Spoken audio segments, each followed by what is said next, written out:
চলতি অর্থবছরে নির্বাচন হওয়ার সম্ভাবনা বিবেচনায় রেখেই বাজেট করে রেখেছে সরকার।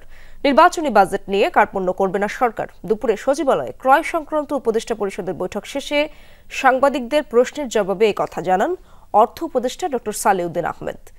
অর্থ উপদেষ্টা বলেন, চট্টগ্রাম বন্দরে কন্টেইনার হ্যান্ডেলিং এর বিষয়ে সিদ্ধান্ত হয়েছে। এছাড়া ইউরিয়া সার কেনার অনুমোদন দেওয়া হয়েছে ক্রয় সংক্রান্ত কমিটিতে।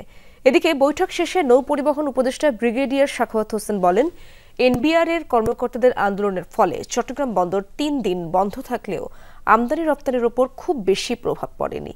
তবে আর্থিকভাবে কতটা ক্ষতি হয়েছে সেই হিসেব এখনো হয়নি। এ সময় উপদেষ্টা সাখাওয়াত হোসেন বলেন, চট্টগ্রাম বন্দরের পরিচালনার দায়িত্ব আগামী 6 মাসের জন্য নতুন প্রতিষ্ঠানকে দেয়া হবে। কারা পাবেন তা নিয়ে বুধবারের বৈঠকে সিদ্ধান্ত হবে। নির্বাচনের জন্য অর্থ যা বরাদ্দ দেওয়া হয়েছে এবং নির্বাচনীতে অর্থ যা দেওয়া হয় সেটা কোনো আমরা কার্পণ্য করব।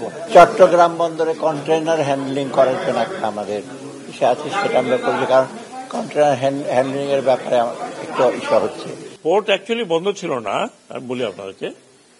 পোর্টে যে অবস্থা ছিল 3-4 দিন একটা অলরেডি যেগুলি এক্সপোর্ট হওয়ার কথা ওগুলো ঢুকে গেছিল। They are waiting for to be lifted in ship, মানে জাহাজীকরণ বাকি ছিল। কাজে ওইটাতে কোনো এফেক্ট হয়নি 3 দিন।